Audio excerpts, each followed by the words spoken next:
I met a girl in Satara district. She was probably in the ninth or 10th grade. She wasn't wearing glasses. She had a prescription -2, -2.5. And I asked her, why are you not wearing glasses? She said, because if I wear glasses, I wouldn't look pretty. Then I met a girl who wasn't wearing glasses. And I said, why are you not wearing glasses? And she was also in ninth and 10th grade. And she says, my mother is not letting me wear because my mother thinks I won't be able to get married. So that's social stigma. Lately, what I have been doing is I have started a company called Balak Drushti, means child vision, with two different objectives. One, how to provide cost-effective glasses to children all over the world.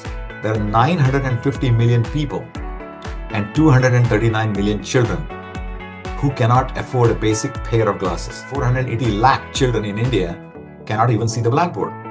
Their prefrontal cortex, their decision making, their learning, everything gets affected. And what's in between that is a simple pair of glasses. Especially places like India, where the problems are in the remotest villages. They don't have medical facilities, they don't have vision centers, they don't have optometrists who can go there. So part of the problem is, how do you take these glasses and make sure that every little small child can get their glasses in the smallest town in India? Can you imagine growing up as a child where you are not able to see mountains, you're not able to see birds, you're not able to see stars, you're not able to see Milky Way? You might ask, why not just give them glasses for free? I think it's a human psychology. The moment you get something free, you don't feel the value. When you have to sweat it out, even if it is 100 rupees, a few hundred rupees, then you are likely to take better care. Every year, we create 50 million metric tons of plastic just in the eyeglass industry. It's a long journey, but I hope God gives me lots of years so I can keep on pursuing it till the end. Make even a small difference in behavioral change. Just besides just giving glasses, I think I have done it.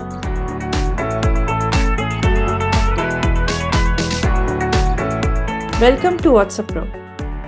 Our guest today is Sandhi Bhide, a visionary leader who blends technology and compassion. As CEO of Balak Drishti, he is on a mission to create brighter futures for visually challenged children in India.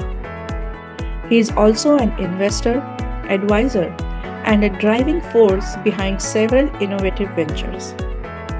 From driving innovation to empowering communities, Sandhi's journey is a masterclass in purpose-driven leadership. Please welcome Mr. Sandhi Bhide.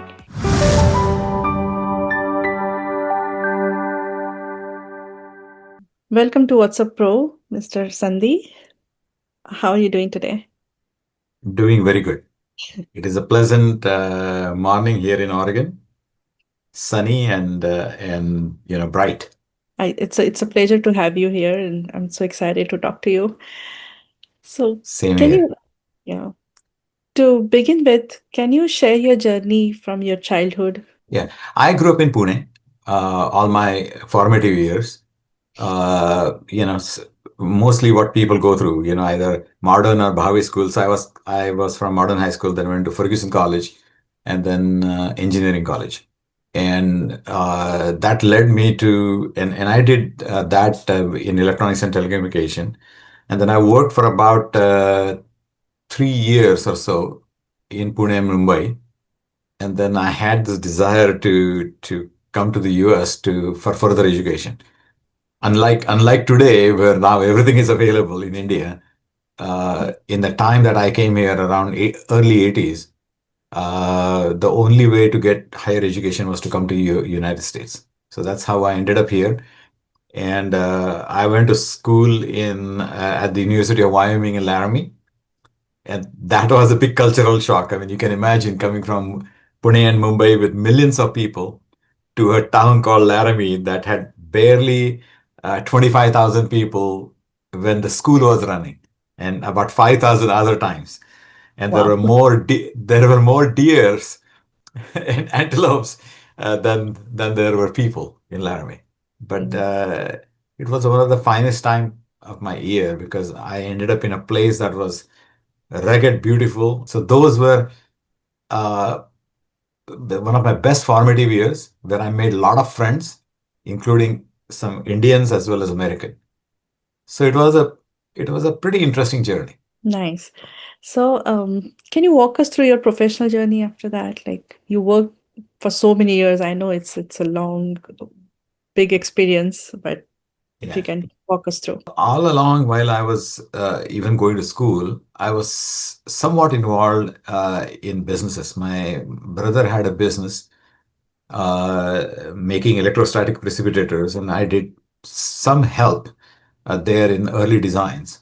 But when I graduated from College of Engineering, Pune, I went to work for a company called ICL, International Computers Limited, which was a UK company which became International Computers Indian Manufacturers. So I worked there for a year and a half, 2 years, primarily working on those computers were called MIDI computers. So there was mainframe, then there was mini computers, and this was right in between, and they were called MIDI computers. And pretty interesting work there. It was just outside Pune, so I was in the comfort zone of my home. But I wanted to spread my wings, so I went to Mumbai, started working for a company called Hintron. Uh, Part of my journey, which was to come to the US, included needing money. So I had to work. I had some scholarship, but then it's interesting how we find ways to save money, which is I took all outside Mumbai assignments, which meant I was getting, daily allowance for where I was, whether in Delhi or Mumbai or Ahmedabad or Kolkata. And then my salary was going into the bank, which I was collecting so that I could come to the US. So those were different days than what people face today. People come with their own money. I think the money in circulation in India is so much, but it was totally different that time. And I'm talking about a time when a dollar was equivalent to somewhere around 8 rupees, and Oh, now wow. now it is inching towards 100. Right. So So, what year was that? this I came here in 1981, Okay. and it was extremely difficult. It took time to adjust, but as I started in my professional journey, I started with being a lecturer in computer science and mathematics. That is one side of me that I learned that I wasn't quite sure that I could teach, and not only teach, but I took pleasure in teaching, in passing on the knowledge to other children. Uh, that was helping my soul, right? Anytime you give knowledge. But then most Indians, we have debt when we come here, which means when I finally finished my master's, my first thing that was on my mind was to get a job and start earning money so I can, pay off all the debts from a variety of foundations. So in '84, I started working for Intel. And then I worked for about 5 years in pretty much a lot of people, nowadays we talk about billions of transistors on a small chip, but I started on 8086. This was the earliest version. I was on the very first team uh, that did the first desktop, and it was called 38620 and 20 megahertz. And now we talk about 3 and 4 gigahertz. So you can imagine the journey from 20 megahertz to Yeah. 3, 4, 5 gigahertz. Then in between, I worked for a company called Mentor Graphics. Those were doing electronic design automation tools. Several years at Tektronix, building high-end oscilloscopes, software for high-end oscilloscopes. Uh, it is interesting. A lot of these Tektronix oscilloscope used to have their own user interface, and for the first time, we started putting a window-like user interface. So it was very easy for people to work with oscilloscopes because the user interface was pretty clean.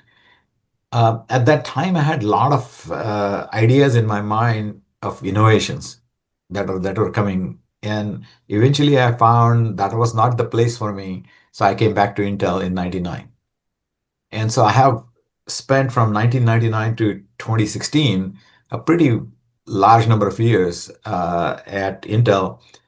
And one of the things that Intel helped me and provided me was a lot of possibilities for innovation. Mm. And being Intel, being a very big company, every 2, 3 years you could go from group to group to group to group, still remaining at Intel, but getting to do a variety of things, whether it is desktops, laptops, tablets, smartphones, uh, embedded systems, Internet of Things. So pretty wide variety. And I did that as I left a couple of years before 2016. I was also able to do a startup within Intel. It was called Light Lake, and I won't go into the details. But what it was is all the capability that you have. For example, think about Alexa and Google Home, and capabilities of laptops, tablets, and phones, and think about embedding that into a smart light. Mm. All the lights that are called Par 30 lights that are in your kitchen. What if every light in your home could hear, see, smell, and process everything that is happening? And I'll just take another minute just to say, think about a burglar comes into your home, right? Mhm. The first encounter with a light bulb, you know who it is, and as they navigate around the home, now you're following that burglar, Mm. right? At any time, they pick up some gold and diamond, then you have not written record, a record in the memory. So it is easier to go to insurance, right? You can say, hey, here it is what happened. Mm. If you have a old father and mother at home, they're visiting and they fall down while husband and wife are working and they cannot get up. Can you imagine just looking up to the light bulb and say, call 911? Oh, wow. Think about you're cooking and you want to make Hungarian goulash. All you have to say, I don't know the recipe. Give me a recipe for Hungarian goulash. And the light above your kitchen island projects right on your island Oh. a recipe that you can follow. Mm. You can think about turning lights on and off. You wouldn't need switches. When Right. somebody comes in a room, it automatically turns off. If you go out, it automatically turns off.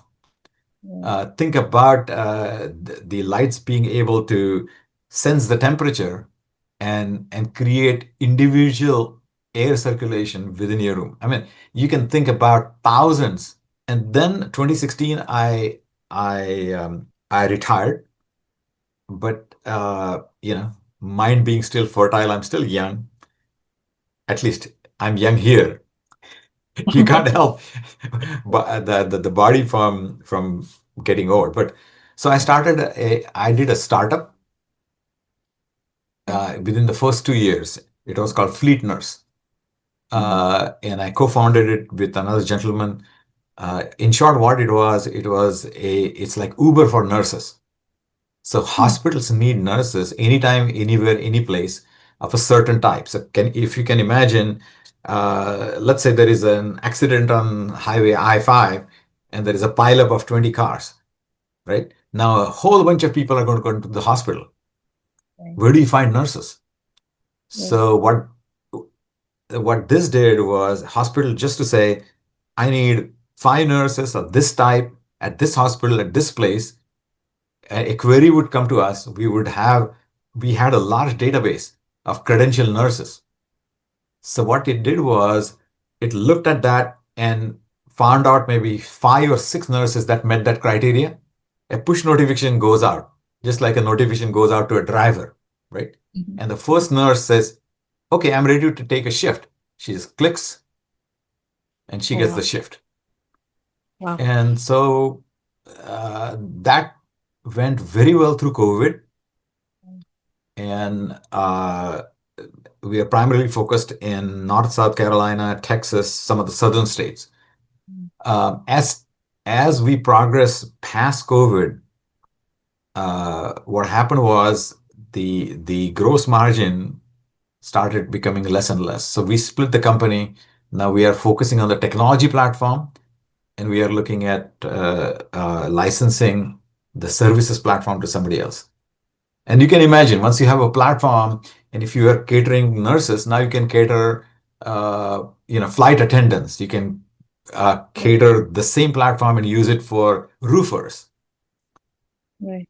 So that's what I did. And then lately, what I have been doing is I have started a company called Balak Drushti.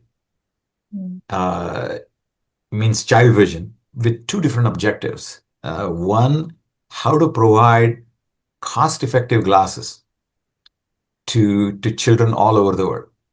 Just to give you quick statistics, there are 950 million people and 239 million children who cannot afford a basic pair of glasses.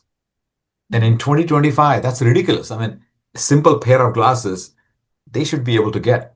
But Mm. 1/7 of the population, or 1/8, whatever the current number is, but that population cannot afford.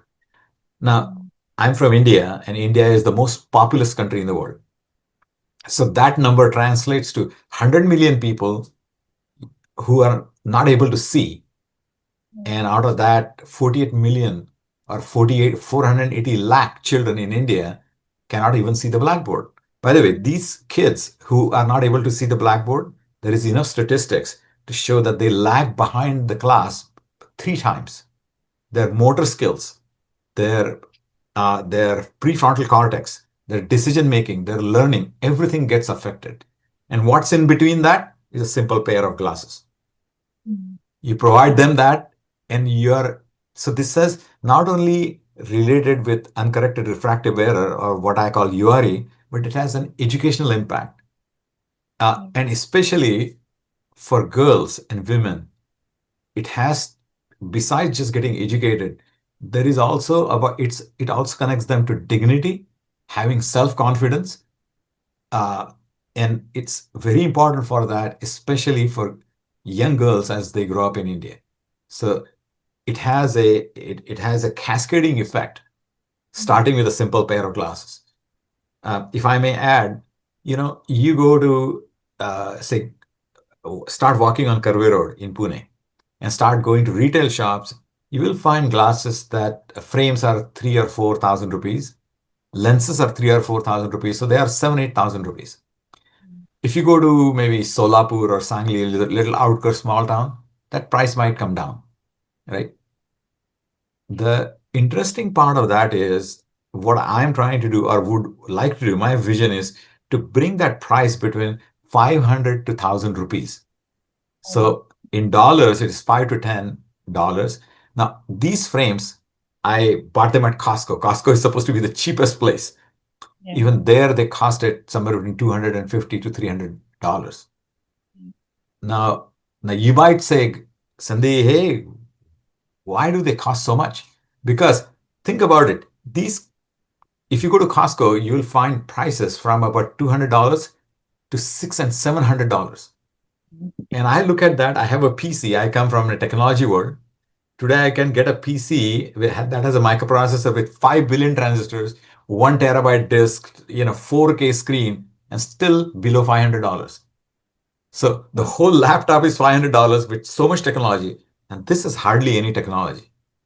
Unless you are looking for titanium and rhodium and some, but pure And plastic some glasses cost nothing. brand names are also attached to it. Brand Some. names, but I'll tell you, there are two companies in the world, Luxottica and SLR. Yeah. They own top 40 brands in the world. Gucci, especially brands that women like. Gucci, Yeah. Oakley, Ray-Ban, Dolce Gabbana. Mm. Their markups on those high ends are 100x. Mm. Yeah. And on regular glasses, their markups are 20 to 30x. Now, I'm not against making money, but there is on the spectrum, there is reasonable amount of making money and there is filthy amount of making money. Because Yeah. considering that there are 950 million people who cannot see, I think companies also have a social obligation to the Right. society, especially when the statistics is this level of high numbers. True. And that is why I'm motivated to do this startup. Um, if I may add one more, if you look at the entire journey of glasses from producer to consumer, when the glasses are produced, there are probably 5 or 6 links in the chain. There are wholesale dealers, there are logistics providers, there are distributors, there is retail, Mm. and everybody is putting their dollars in. So the end user price is high. What I would like to do is go from producer to consumer in one step, Mm. eliminating everything, every link in the middle. So that's Mm. number one. The second thing is, especially places like India, where the problems are in the remotest villages. They Mm. don't have medical facilities, they don't have vision centers, they don't have optometrists who can go there. So part of the problem is, how do you take these glasses and make sure that every little small child, boy or Mm. girl, can get their glasses in the smallest town in India? Mm. It's very easy to do things in Pune, Mumbai, Bangalore, but you have to think about the lowest portion on Maslow's hierarchy, right? The what I call people. I mean, United Nations calls it anything below $2,000 per annum. It's Mm. considered below poverty, and there are several billion people. I mean, half of the world's population is below that. So the question is, how do people get educated, and how do we move them into the middle class? Well, one of the things to do is educate them. And how do we educate them? Is to give the means to the poor people so that they can uplift themselves into the middle class. And eyeglasses is one way. It might seem simple, but that's one way to get them educated so they can uplift themselves. So tell us more about Balak Drishti. How does it work? By the way, before I go there, I just wanted to bring to people who who don't have who don't understand the pains of a blind person. Awesome. Yeah. So I'll just bring two things. One, just do an experiment. Take a handkerchief at your home, right? Fold it 2 or 3 times, put around your eyes, and within your own home, see how well you can navigate. You'll be surprised that your own home, which is everything is familiar, where where table, chairs, everything is. I Yeah. bet you after 10, 15 minutes, you'll get frustrated and you'll pull it off. Now imagine a person who has to navigate years after years, days after days, weeks after weeks without vision. The second thing is, uh, the reason why I'm bringing this up, because it's very critical. Can you imagine growing up as a child where you are not able to see mountains, you're not able to see birds, you're not able to see stars, you're not able to see Milky Way? So, Mm. besides just getting basic education, how do you expand their mind viewpoint, right? Mm. I think our viewpoint of world and life increases. My suggestion has always been telling people, spend some time out of the city just looking at the sky. Mm. Your thinking, your horizon will expand, and you'll realize you're nothing but a speck in the universe, right? But if you don't have glasses, you will never develop that vision, beyond your home, into the city, into the nation, onto the planet, right? So these are psychological effects. I'll bring up yet another point before I go into Balak Drishti, Yes. because I think these peripheral things are very important. Right. When a child is born, right, they can only see a short distance. So when the Mm. mother is holding the child to her breast, it's about 12 to 18 inches, right? Mm. So technically, we think seeing is like a camera, but it is Mm. not. Think about it. When a mother is holding the baby, the mother is smelling the chemical smell of the breast. The mother is caressing the child, so there is a touch. Mm. The mother might be singing a lullaby. So there is an audio input. All of these senses together, along with vision, is what vision is. It's not purely photons coming into a lens and getting it on your CMOS image, which is our retina, because it's a complex mechanism. Seeing is a complex mechanism rather than just photons hitting your retina. And that is important. And I'll tell you what is the scariest thing. Many children are born with cataract. And if within their formative years, meaning year to 2 years, if their cataract is not removed, and let's say after 2 years you remove their cataract, right? You think, okay, they can see. You'll be surprised that within those 2 years, the seeing, as in cognition by brain, has not happened. So can you imagine when you get a picture from a camera, the reason why you see an image, because all these pixels, there is a software behind that turns it into a picture. Same thing. Can you imagine a child? Now he's just seeing a bunch of dots, but they don't turn, the brain does not know how to cognize that into, hey, this is a tree, this is my mom, this is my table. So even if you give them vision after remove the cataract, to me, just the thought of not being able to cognize, sense fear through my spine. I mean, I just cannot deal that you are seeing just blurbs of light, but they don't mean anything to your brain. I think these are the scary stories that we never imagine because everything happens normally. At home, mother makes food, so we never see the pain of making what it takes to make food in the kitchen. Father gives you a car, at 18 you drive until you learn how to drive a car or how to earn money for the car. It's the same thing with eyes. We all people assume seeing is just so normal until a time comes when you don't see. So I think I wanted to bring these because they create a context in all about seeing. It's not as simple that this is just sending light on our retina to our cones and cylinders, but the cognition is happening here. There is a context. So I think it's a highly complex system that I wanted to bring out. Now I'll go back to what you asked for. So there are 2 or 3 aspects. One is Balak Drishti is wanting to work with local manufacturers. And I'll emphasize why this is important.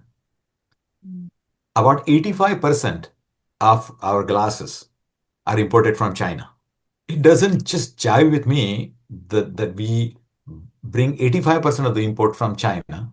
The revenue goes back to China, and then they fight with us on the Northeast border. Plus, this is not such a complex thing. We have enough bright people who can design, manufacture. So I'm looking to work with manufacturer under the slogan "Made in India" to be able to use local material, local people, local manufacturing, and make these at a price that people can afford. And everything is a function of volume, right? The higher the volume, the price comes down. So that's one aspect. The second thing that I mentioned some time back, that it is about me wanting to take glasses from producer to consumer in one step. But this is not like Amazon, where I look at something and say, hey, I want blue Turkish towel, and next day a bunch of Turkish towels come to your home, because every glass is different. And how is it different? First of all, frame is different depending upon your head size. And you could get away with one standard frame for an older person, but for children, their head size grows until they're about 16, 17, or 18, whatever, around that time. So there are 3 factors that play into picture. One is what I call temple length. This is the length. The second one is the bridge. And the third one is this ear to ear distance, this width. So that defines a frame. Mm. Plus, of course, you have other things like girls might like oval frames and boys might like rectangular frames, and girls might like pink frames and boys might like brown or gray or whatever, right? So there is a variation in that, not only shape, size, color, and the three factors that I mentioned. That's Mm. just frame. And the Mm. second things are diopters. Do you have a short distance or long distance uh, needs? Meaning, uh, you have plus number or minus number. Most kids have negative numbers. I'm Mm. just giving generalization. So you go from 0 to about -10. That means you have severe problems when you are. But most children fit into maybe 0 to -2. Okay. Older Long distance. people, long distance. And then Mm. as you get older, you need glasses to be able to read. And those are positive. Okay. So going one step below, there are three things that matter for lenses. Mm. Actually, many, but let's start with three. So the three things are: do you have a spherical number in your Mm. prescription? Mm. And spherical just means your eyeball is perfectly spherical. So no matter which way you look, it's the same diopters. Mm. But many of us have astigmatism, meanings we have a cylindrical. You can imagine. So the eye is not perfectly round. It's more like an egg, if you want to call. Mm. Like And oval. it might be rotated. So there is an axis component, right? So the lenses are different from perspective of a spherical, cylindrical, and axis. Mm. Mm. The other thing is, depending upon uh, whatever, there are probably half a dozen different types of lenses. Plastic Mm. being the most cheap. Then you have, uh, you know, high refractive index lenses. Mhm. You have polycarbonate. I mean, there are all kinds, right? So the cheapest is plastic lenses and plastic frames. Mm. And for those who never had any glasses at all, this is a perfect combination. Either polycarbonate is nothing but plastic. So Mm. either that or plastic, polycarbonate or plastic, and the right size of the frame. Mm. So if you think about producer to consumer in one step, how do you achieve that? Yeah. So I have been working with a few hospitals, and I have their 5 years worth of data Mhm. Yeah, details. of children and adults from all ages. So just one such data, 5 years data has probably 250,000 records Wow. of boys and girls of different ages. So there is gender, there is age, there it's all these three things I mentioned: spherical, cylindrical, axis. So this is a very rich data set just from one hospital. Wow. So so what I can do is now I can slice and dice the data in Mm. any which way or form that I want to. Mm. So think about if I'm going to go to a district in, say, Satara district, and there might be 1,000 children that I want to screen. Oh. Normally, what I get is an Excel spreadsheet that says, here are the boys' names, address, phone numbers. Phone numbers means their parents' phone numbers, and their ages, what grade they are in, and their gender. Mm. So when I get that information, I look at my past data and say, what is this target group of children going to need? How Mm. many frames of this shape and how many lenses of this diopter, how many of minus 0.25, how many of minus 0.5, how many of 0.75. So I have a distribution based on Mm. diopters. So the idea is to pre-order them and Mm. deliver the stock directly to the hospital, directly to the school. Now, you might ask, why do that? Why don't you just give them a voucher and say, here is your prescription, go to a vision center and get your glasses? Mm. I'll tell you, the conditions in India are so tough. We don't Yeah. realize it living in this developed country or living in Pune, Mumbai, and Bangalore. Most people do not have an idea what it is to be on at the ground level in a very small village. Um, the past experience, by the way, has showed us that if you uh, if you screen about 100 children, somewhere between 25 to 30% are going to need glasses. Mm. And today, what we do is we give them a voucher and say, hey, here is your prescription. Go to a vision center and get your glasses. The surprising thing is only 3 to 5% kids actually end up. So 100 people tested, 30 people, let's say 25 to 30% kids have need glasses, and only 3 to 5% end up going. Wow. So I started thinking, why is that? And as I started scratching the surface, I found number one, of course, the glasses are expensive. As a percentage of parents' daily wages, it's a large amount. The second thing is that the parents are working in the field or maybe in a brick factory, right? Laying bricks. Taking a day off or half a day off to take the child to a vision center equals to a loss of their daily earnings. That means they don't eat that day or only eat half. Yeah. And and that just hit me. And I said, oh my God, Mm. uh, they maybe they do want to take their child, but they are Mm. not able to.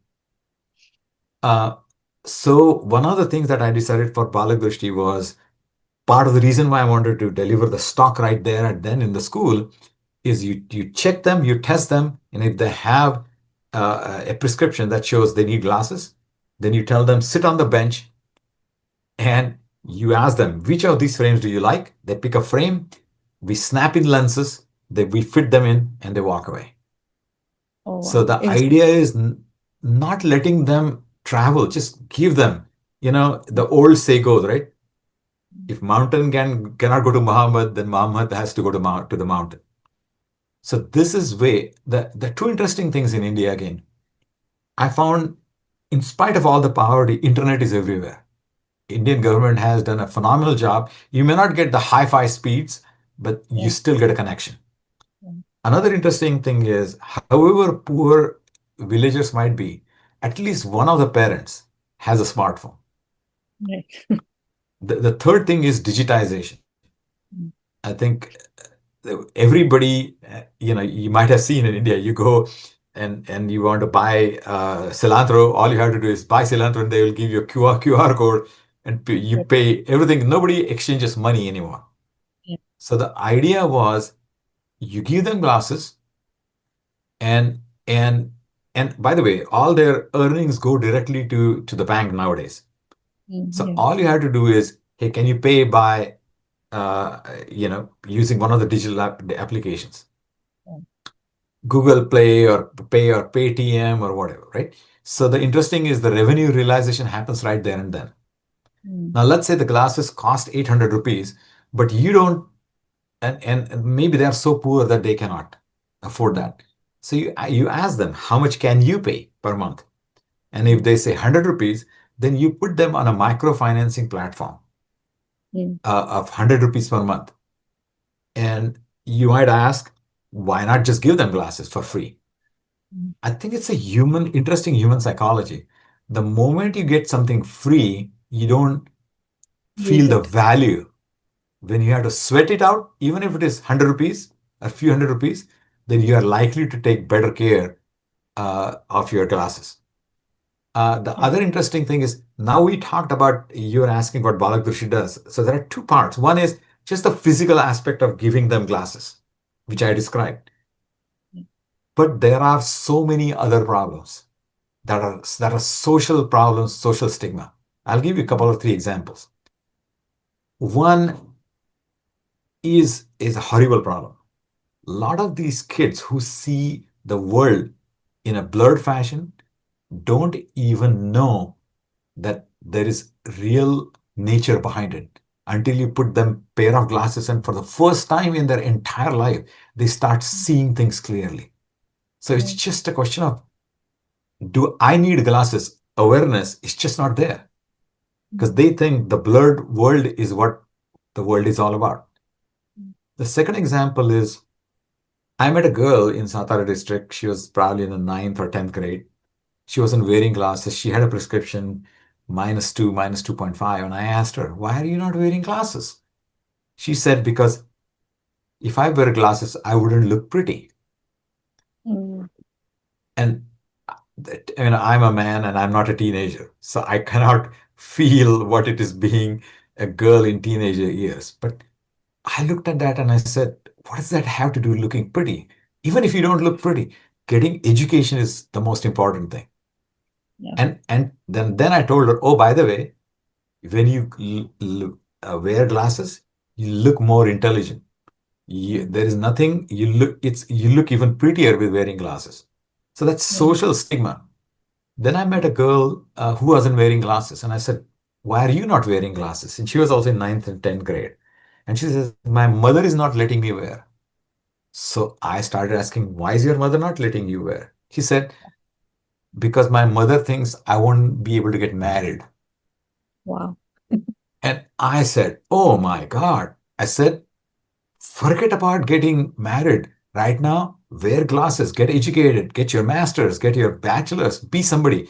And I said, if you have that education, I said, boys will come after you. Not only you're looking pretty, but you also are intelligent, educated. So forget about glasses being a hurdle for getting married. And I said, you're in the ninth grade. Why are you worried about getting married right now? And the third, by the way, I'll also bring up, this has nothing to do with, this is just being a child. You remember when we grew up, kids tease each other, right? They call us telescope, darkness, four eyes, whatever names. They don't Yes. mean it. They're just being, what kids do, teasing. Yeah. So what that brought up is there is a, besides the logical aspect of giving glasses, there is also an aspect of changing the mindset and awareness Yeah. of the entire community. And in the school, when I talked with girls, I said, why do you wear chappals? So that, when you walk on the road, the stones or thorns don't get into your foot. So if you don't want to have pain in your foot, you wear chappals. If you are having pain with your eyes, you wear glasses. There is nothing, it is so obvious. It has nothing to do with looks. It's all about education, getting. So even if you look at my company and say here is the highest level objective, underlying there are there are so many fine aspects that you also have to take care of. The Yeah. mindset, the thinking, the price. What happens when you have to look at children? They're going to play football and rugby and apparappi, whatever we used to call, right? Likely to get there, they're going to fall down. How do you get them a replacement?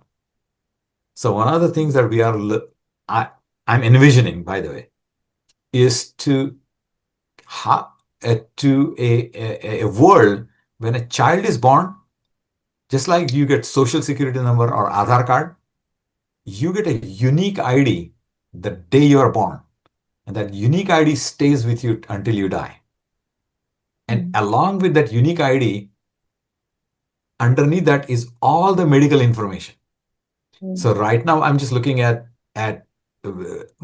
information related to vision, and that is important, is because then I can track a child from birth through adulthood, through you know Right. post adulthood, right? And I can see Yes. how the progression is happening. It's because the trend is important. Let's say you have a child that has 1 year -1, and next year is -2, and -3, and -4. That might be an indication that they may enter into getting, I mean, they may end up having retinal detachment, right? Mm. So now you have a way to counter that ahead of time rather than waiting for a complicated, uh, you know, large money involved in doing operations. It's better to catch those early. So that's kind of my vision. I'm sure there are other aspects of those, but part of what Balak Drushti does is capture this information on a nationwide basis and have views into them, anonymous views. So a parent can look at, a teacher can look at, a school can look at, the health minister can look at that data, and minister might say, hey, in all my talukas, I want to know how everything is working. How many children are getting, how many children need glasses, and how many of them have gotten, and what's the delta, right?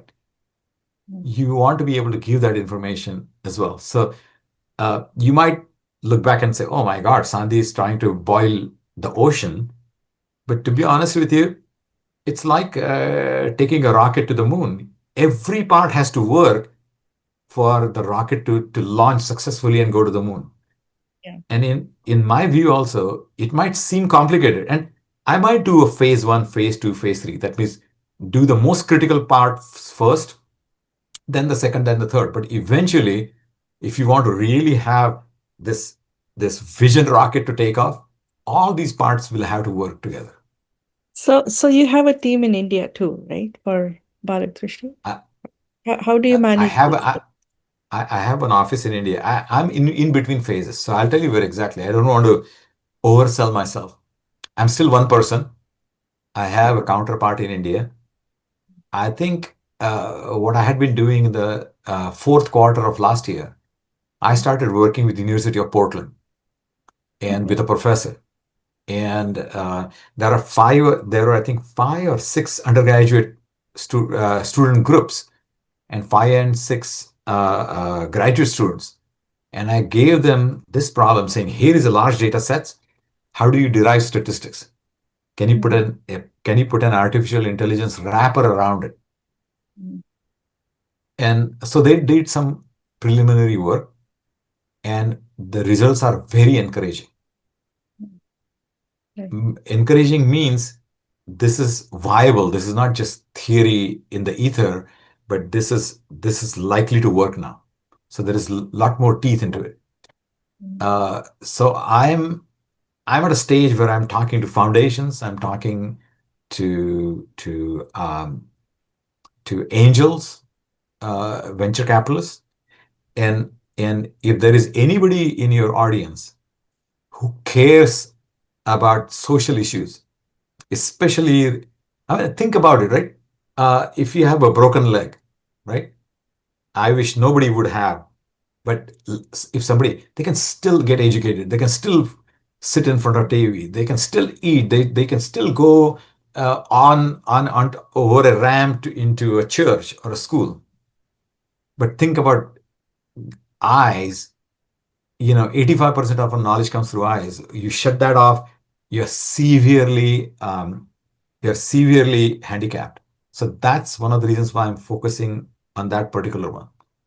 As a cause, it's at the root of all the problems, 85% of the problem. And uh, I think it is, in my mind, that is why I'm focusing on this. So if there are people who care about this as a cause, and I'm ready to work with them. I'm ready to see. I'm at a stage in life where I'm not looking for this startup to turn into a $100 million business. I mean, if it turns, great. But the focus here is more social. And of course, everybody has to earn money. If you have employees, you have to pay for them. So the idea is to have reasonable profit. And one of the reasons working with venture capital is they expect that they always have two questions. What are going to be my returns? 10x, 20x. And the second thing is, what's your end game strategy? And I said, this particular cause has no end until. So I want to start with this company and grow it step by step, helping people. And there is no exit strategy per se, because this is not business for business and making money. It's low amount of capitalism, but doing a lot of social good. Make a difference in somebody's life. I think that's a side by side mission. I'll also tell you something interesting and funny. When I started with this, I was probably thinking in terms of boiling the ocean. So I said, can I do something that's going to be planet friendly, right? So one of the questions that came is plastic frames. What happens to those plastic frames? These are plastic lenses, or polycarbonate lenses. What happens to those? Every year, we create what is called, the English word for that is swarf. We create 50 million metric tons of plastic just in the eyeglass industry. Wow. And when you cut a lens, you are creating small plastic fragments. Where do they Mm. go, you think? They go into our waterways. Oh, wow. So, I mean, you're trying to solve this problem. As I mentioned, eyeglasses is a complex web of things, Yeah. but you have to also think. So, the very first thing that I started thinking was, can I make glasses that are biodegradable? Which Mm. means when they break or end of life, I just throw them back in my rose garden, and within 60 to 90 days, Mother Earth, you know, Mm. Therapy. turns it into soil. Yeah. So I started talking to people at National Chemical Laboratory, NCL Innovation Lab, and was thinking how to convert the fibers from plant, and can they be turned into a biodegradable plastic. So I started pursuing that path, and I quickly realized that even using those fibers, converting monomers into polymers required a lot of chemical Chemicals. agents. So I started looking at the central portion of a banana tree. That fiber starts in the ground, goes all the way up to the leaf, right? One single fiber. Can I use that?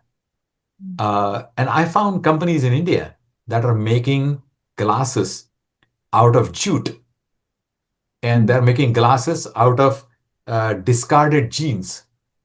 Mhm. Oh, wow. And then I found a company in Ukraine. They are making glasses, making frames out of coffee grounds. So Mm. baristas, what happens after we take our latte? They just go bang, bang, bang into a dustbin, and they get either used as a fertilizer. But you can take those coffee grounds and put some binder in it, so that you Mm. can create frames Wow. out of coffee grounds. As I started working with my advisors, they told me, Sandhi, and oh, by the way, I started researching, and I talked to Corning and a bunch of other companies to say, hey, can you make me biodegradable lenses? You remember in our early childhood, the lenses were actually made out of glass Mm. when we grew up. Our parents used glass lenses. Yeah. And then we turned into plastic and polycarbonate simply because they're heavy. The plastic and polycarbonate has a higher refractive index. They're scratch free. When we bump into something, they don't create splinters like in glass, they don't create splinters in thousands of numbers, right? They just have two or three breaks, and it prevents your eye from getting hurt. But today, the glass technology and chemistry is so well known that you can, hey, I want this type of glass, and the chemistry and science, so that you can put the ingredients in such a fashion that it creates a specific type of glass. But I think what I heard from them was there was not a whole lot of business. It wasn't a good business case. It Mm. made planet-wide sense. Anyway, as I was pursuing and going through the journey, my advisors told me, Sandhi, I think you're taking too many things. The first and foremost important things, even if they are plastic, get the glasses on children's noses. Mm. Give them vision first. Start getting some revenue. Start having a business interaction and traction with the industry. And as you start earning profits, then use those profits and turn them into R&D to do all the fancy things that you want. So Yeah. I am at a stage where I have backed off. I mean, all the research is documented what I want to do, but I have backed off from that, and I'm at a stage where I'm saying focus on the problem, even if it is not earth friendly. Giving eyesight to people with uncorrected refractive error is priority one. Yeah. Fulfill that, and then start looking at fancy things. So that's the Mm. stage I'm at. So to just summarize for this, I am trying to work with Indian manufacturers who are willing to produce with local material, local human resource, and your local manufacturing. Mhm. The second thing is I would like to work with foundations or family offices or angels. And your viewership, if there are any people who want to come forward and have a conversation, I would love to have a conversation with them because in this particular case, there is nothing mine. I'll put all the cards on the table because the mission is bigger than my ego. That is more important. If there are people in your viewership who would come saying, "Hey, I can help you this way, that way, or whatever way," so the second part is to build a platform. It's a artificial intelligence platform that's based on large language models to be able to drive statistics. All the things that I said. Number one, from the past data, can you make some decisions, right? And understand the data, have insights in them. The second part is when you know what your target segment is, what do they require? The third is education piece. There is fourth, uh, which is related to how do you build them. There is the financial and there is a payment gateways and all of that. There is one more thing that I wanted to tell you that's interesting. Mhm. Now, even if you could give glasses to a child, how do we make sure that they're actually wearing them throughout the day? So Yeah. in this business, it's called compliance. How do you ensure the compliance that they're actually wearing the glasses? Mhm. So what we have theorized right now is a blockchain based non-fungible tokens. Okay. Wow. So let's say you give a simple thing on your parent's phone. As the child is leaving for school, do you say, are they wearing glasses or not? Click. Mm. Mm. Uh, in the class, when a student, when you are taking a roll call, the teacher knows that these 7 children should be wearing glasses. Mm. And normally it is Gayatri, yes, sir. Sandhi, yes, sir. So when they raise their hand, you can see whether they are wearing glasses. Mm. You click, right? Now, and then you have class monitors, and Mm. their job should be within your friend circle in your class. Their job is to see once a day if their friends are wearing glasses, right? And Mm. every time, think about it. Every time you make an entry, you get 5 tokens. Mm. Let's say over the month, 30 times 5, you have 150 tokens. Now you Mm. can turn those tokens into something.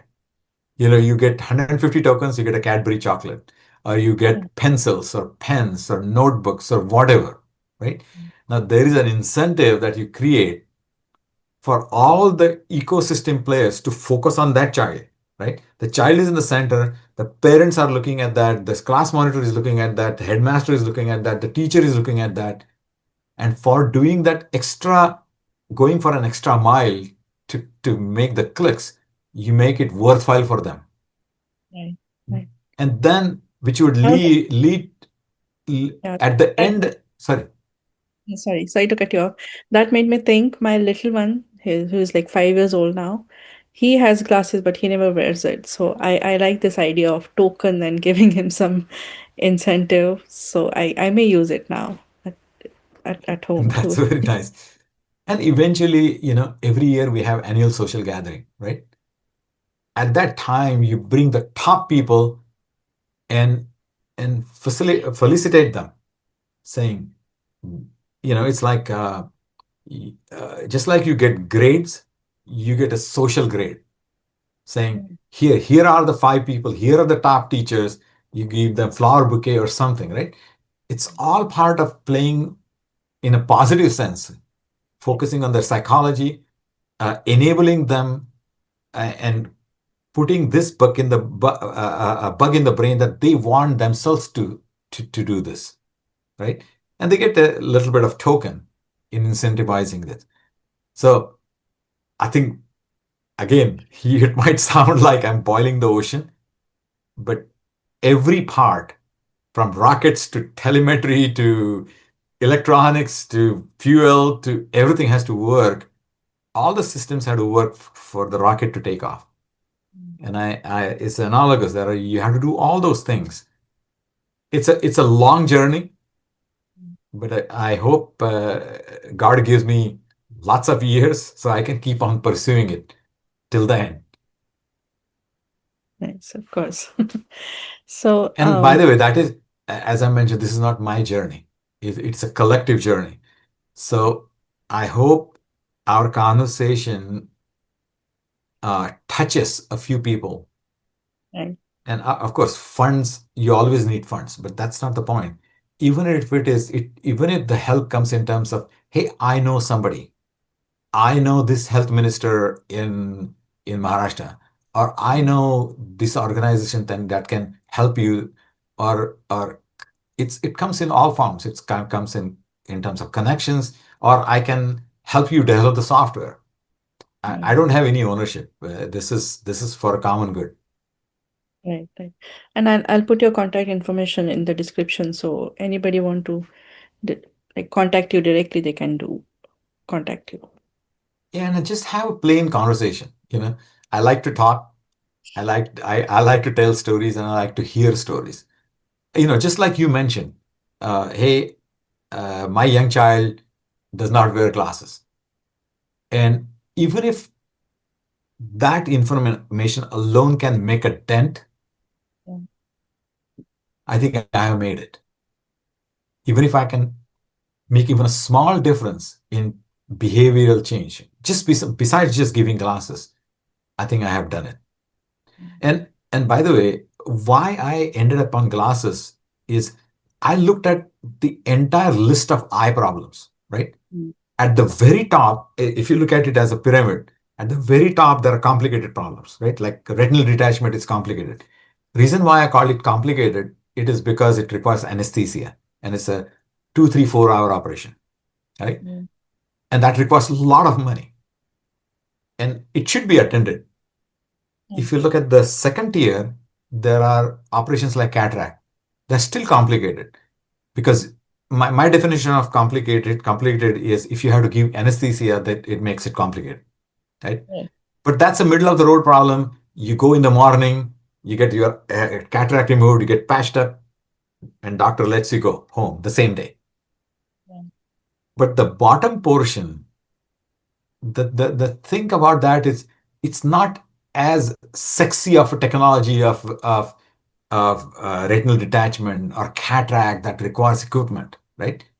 It's probably the most unattractive portion of eye problems that does not require high tech, that does not require AI, that does not require hardware, that does not require hospitals. Yeah. But if you look at purely from number perspective, you have the largest impact. And it's very easy to do. Glasses are very easy to make.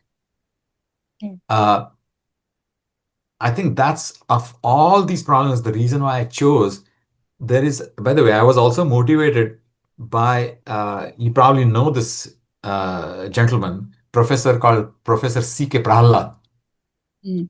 He has written a Harvard Business Review article few years back, and now he's no more, but his daughter continues with that. And it's called The Fortune at the Bottom of the Pyramid. Mm. So businesses and companies focus on these top sexy things, right? People always talk about cybersecurity, edge computing, quantum computing, Internet of Things, all the DNA manipulation, all that, right?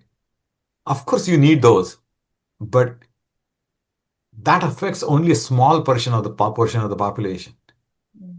I think if you look at the lowest part, which is the Maslow's hierarchy, what is there is the need for pure water, have Yeah. electricity, have cooking gas, have basic your health needs being taken care of.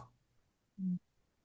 I think we have to take care of those people's needs and make them, in Marathi we call it saksham. You make them able, so that giving them enough means to push them from the bottom of the pyramid to the middle of the pyramid. I, I'm sure you have a lot to share. You have so much experience, and we can definitely have part two of this with all your expertise and all your tips for the younger generation to grow. But thank you so much for all your time and sharing about Balak Drishti. It's really incredible. It's very helpful, and I'm sure a lot of people will like to join in. So thank you so You much. can go to www.balakdrishti.com. Right. I'll There put. is not, yeah, there's not a whole lot of information because, not everything can be put on the website. For example, the methods that I'm using Right. uh, are not. I don't want to put them on the web, but I'm more Right. than happy to share them in a conversation with people who are very interested. If any of your viewers know manufacturers who are motivated to make things in India, I'm more than happy to work with them. Uh, my background is in high tech, but also in manufacturing and cost reduction. So I can also work with manufacturers and actually help them in through the manufacturing process. So it's not an arm's length relationship saying, "Hey, can you build these for me?" I'm also trying to. I'm more than happy to be part of that journey to reduce the cost, to automate it, to find ways and means and put technology to work so that we can produce these things at the lowest cost. And one thing I didn't mention, but I'll mention, I know we are running out of time, but I'll mention this. So in 20, I'm a Bollywood singer. Mhm. And so I said, how can I put this faculty of mine and put it to good use? So in 2012, I started a music group called Sur Aur Saptak. And you can look at suraur.saptak.com. And so for the last 14 years, we have been performing in Portland. And all the money that we earn there goes to 8 hospitals in 6 states in India. And over the last 14 years, we have generated over north of $550,000. So over $500,000. No, absolutely. This is very touching, and it's very important that everybody should join the wave. And but again, thank you so much for doing all this great work and sharing your experiences with me. Gayatri, and thank you very much. I want to thank you for giving me this opportunity to be to be able to share my thoughts and your help in bringing this out, not for my fame, but for the cause that's more important, right? You may as well have tomorrow somebody else's face talking to you. I think the cause is very important, and I want to thank you for being part of that journey.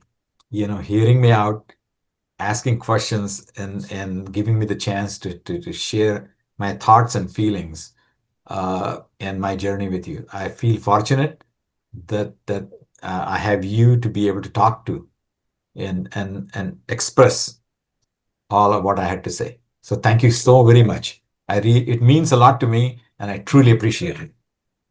It's my pleasure to have you here.